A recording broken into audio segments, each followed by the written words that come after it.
जो किसी से प्यार करता है उसके लिए कुछ भी करने को तैयार हो जाता है।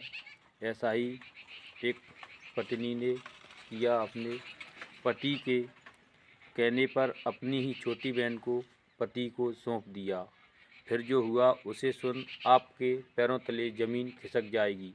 सो नमस्कार दोस्तों, मैं दीपू दीपराज आज आपके बीच जो सच्ची घटना लेकर आए हैं। ये महाराष्ट्र का एक ज़िला है सतारा, और सतारा का रहने वाला उमेश पाल, जिसकी उम्र थी 42 वर्ष। वो शाम को तकरीबन 4 बजे एक दिन उसकी सास और साला उसके घर आते हैं, और जब देखते हैं तो वहाँ पर उमेश पाल की पत्नी नहीं थी, जिसका नाम वसुधा था। उसे वो पूछते हैं तो उमेश पाल उनसे कहता है कि आपकी बेटी का एक इलेक्ट्रीशियन के साथ चक्कर था और वो 10 दिनों से गायब है। ये कहकर वो अपने दरवाजे से ही उन्हें लौटा देता है। तो उसका साला पूछता है, जीजा आपने रिपोर्ट क्यों नहीं कराई? तो वो बताता है कि मैं अपनी समाज में इंसल्ट नहीं करवाना चाहता हूँ, और उसने तो नीच काम किया ही है। जिसके चलते साला और सास दोनों पुलिस स्टेशन जाकर एफआईआर सतारा में लिखवाते हैं। और जब वो पुलिस के यहाँ एफआईआर होती है तो पुलिस उमेश पाल को पूछती है, तो उमेश पाल अपने दोनों बच्चों को कमरे में ड्राइंग बनाने के लिए भेज देता है और पुलिस को बताता है कि मेरी दूसरी शादी है, पहली पत्नी मर गई, उसके बाद मैंने वसुधा से शादी की। 11 वर्ष से हम दोनों खुश थे, लेकिन मेरे यहाँ इलेक्ट्रीशियन आया करता था, उसके साथ फ्लैट किया करती थी। मैंने वसुधा को कई बार समझाया, लेकिन 10 दिनों से वसुधा अब गायब है। तो इलेक्ट्रीशियन तरुण से पुलिस जब जानकारी करती है तो तरुण बताता है, हमारा उसके साथ कोई अफेयर नहीं था, मैं केवल कंप्यूटर सिखाने के लिए जाया करता था। एक दिन टेबल पर वसुधा के हाथ के ऊपर हाथ में रखकर माउस पर रखे था, वो उमेश पाल ने देख लिया, जिसके चलते उसने हमारी इंसल्ट की और मेरा उसी दिन से वहाँ जाना आना बंद हो गया। तो ये सब सिलसिला होने के बाद फिर उमेश पाल के पास पुलिस दोबारा से जाती है, लेकिन उमेश पाल बताता है कि हमें कोई जानकारी नहीं है। फिर उमेश पाल के बच्चों के स्कूल में जाकर पुलिस जानकारी करती है, तो वहाँ पर प्रिंसिपल बताते हैं कि पहले खाना आया करता था बच्चों के टिफ़िन में, अब ब्रेड आता है। तो पुलिस ये कोई समझने वाली बात नहीं होती है। लेकिन एक दिन स्कूल से जब प्रिंसिपल फ़ोन करता है कि उमेश पाल के बच्चों के कुछ मारपीट के निशान दिखाई दे रहे हैं, जिसके चलते पुलिस सक्रिय हो जाती है और तुरंत उमेश पाल के घर पहुंचती है, जहां उमेश पाल खुद बच्चों को ढूंढ रहा होता है। तो पुलिस को देखकर वो हचमचा जाता है और कहता है, बच्चे अभी आए थे, स्कूल से नहीं है। लेकिन पुलिस जब निकल जाती है उसके बाद उमेश पाल भी घर में लॉक लगाकर गायब हो जाता है। पुलिस बहुत ही चक्कर में पड़ जाती है। उमेश पाल के घर ताला लगा देख पुलिस ताले को तोड़ अंदर जाती है, तो उस रूम में जो बच्चों ने ड्राइंग बनाई थी, उस ड्राइंग पे डायन लिखा हुआ था और एक दरवाज़ा छपा हुआ था।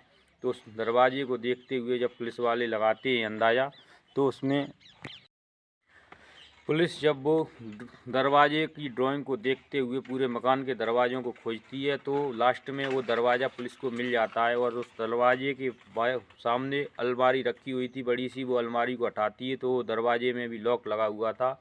और उस लॉक को तोड़कर जब पुलिस अंदर घुसती है तो उसमें भी एक लड़की बंद थी और जो जंजीर से बंधी हुई थी। पुलिस उस लड़की का पता करती है तो पास पड़ोस के कोई भी लोग उसे पहचानने से इनकार कर देते हैं, और लड़की को हॉस्पिटल ले जाकर भर्ती करा दिया जाता है, जहां उसका इलाज होता है। लेकिन लड़की होश में नहीं थी। पुलिस बड़े चक्कर में थी कि इस लड़की को कौन पहचानेगा। फिर उमेश पाल की सास को बुलाया जाता है और वो देखकर लड़की को रोने लगती है, और वहाँ पर एक और दूसरी नई कहानी सामने आ जाती है। फिर उसकी माँ जो सास है वो बताती है कि ये भी लड़की हमारी है, ये वसुधा की छोटी बहन है। दरअसल इसे 11 वर्ष पहले वसुधा हमारे घर से लेकर गई थी, और उसने 6 महीने के बाद बताया कि वो यहाँ से गायब हो गई है, और मैंने इसके लिए कोई एफआईआर नहीं की। उसने कहा किसी लड़के के साथ भाग गई है। लेकिन डॉक्टरी रिपोर्ट के अनुसार डॉक्टरों ने बताया ये लड़की प्रेग्नेंट है, और इसके साथ 11 वर्षों से अंग्रेजी फिल्म की तरह शारीरिक संबंध बनाए गए हैं। तो पुलिस ने उमेश पाल की तलाश जारी रखने के लिए सब जगह उसकी होर्डिंग छपवा रखी थी और पेपरों में निकलवा दिया था। एक दिन थाना पुलिस स्टेशन से फ़ोन आता है कि उमेश पाल की शक्ल से मिलता हुआ एक व्यक्ति यहाँ रह रहा है। तो पुलिस सतारा पुलिस स्टेशन की थाना में जाकर जो बताए हुए पते पर कमरे का दरवाज़ा खोलती है, तो वहाँ उमेश पाल लेटा हुआ होता है। तो उमेश पाल को पुलिस पकड़ लेती है।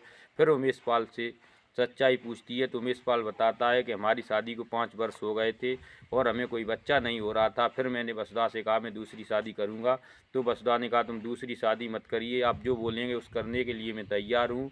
तो जिसके चलते वसुधा ने अपनी छोटी बहन को हमें लाकर सौंप दिया और एक दिन वो हमारे घर पर ही थी। तो मैंने वसुधा से कहा मैं इसके साथ संबंध बनाऊँगा, तो वसुधा ने कहा ठीक है, लेकिन आप जो करना है वो करिए, मैं आपके साथ हूँ। और मैंने वही सब किया और जो बच्चे थे हमारे वो वसुधा से नहीं पैदा हुए थे और उसकी छोटी बहन से ही दोनों बच्चे जब पैदा हुए, मैंने कहा अब समाज के डर की वजह से मैंने जो है इसको कमरे में बंद कर रखा था, न लोग जानेंगे कि ये बच्चे वसुधा के नहीं है, जो छोटी बहन है जिस विवाह नहीं हुआ है उससे पैदा हुए, इसके डर की वजह से मैं इसे जंजीर में बांध कर रखता रहा। और पुलिस ने जब उमेश पाल को ज़्यादा जानकारी की कि वसुधा कहाँ है, तो उमेश पाल ने वसुधा की जानकारी का साफ इनकार कर दिया कि उससे हमारी कहासुनी हो जाने पर वसुधा वाकई में 10 दिन से गायब है और मुझे कोई जानकारी नहीं है। तो संबंधित धाराओं में पुलिस ने उमेश पाल को जेल भेज दिया, जिसमें उसे सजा हो गई है और आज तक वसुधा का कोई पता नहीं हुआ है। तो दोस्तों, आपको हमारी कहानी कैसी लगी, इसमें आप ये बताइए कि इसमें वसुधा की गलती थी या नहीं थी। उसने अपने स्वार्थ के लिए छोटी बहन को बलि का बकरा बना दिया और बहन जैसा पवित्र रिश्ता होने के नाते एक बड़ी बहन माँ के समान होती है, जिसने अपनी छोटी बहन को पति को लाकर सौंप दिया और उसके साथ जो कुछ गलत काम हो रहे थे और उसका पति डेली उसके साथ शारीरिक संबंध बना रहा था, ये भी उसमें वसुधा की गलती थी। और आप इसमें उमेश पाल को किस तरीके से समझते हैं कमेंट बॉक्स में ज़रूर बताएं और हमारे वीडियो को लाइक और शेयर कर दिया करें, चैनल को सब्सक्राइब करें। हम आपके बहुत बहुत आभारी रहेंगे। जय हिंद दोस्तों, वंदे मातरम। कल फिर मिलेंगे आपको एक और नई सच्ची घटना के साथ, तब तक लेते हैं अलविदा। जय हिंद दोस्तों।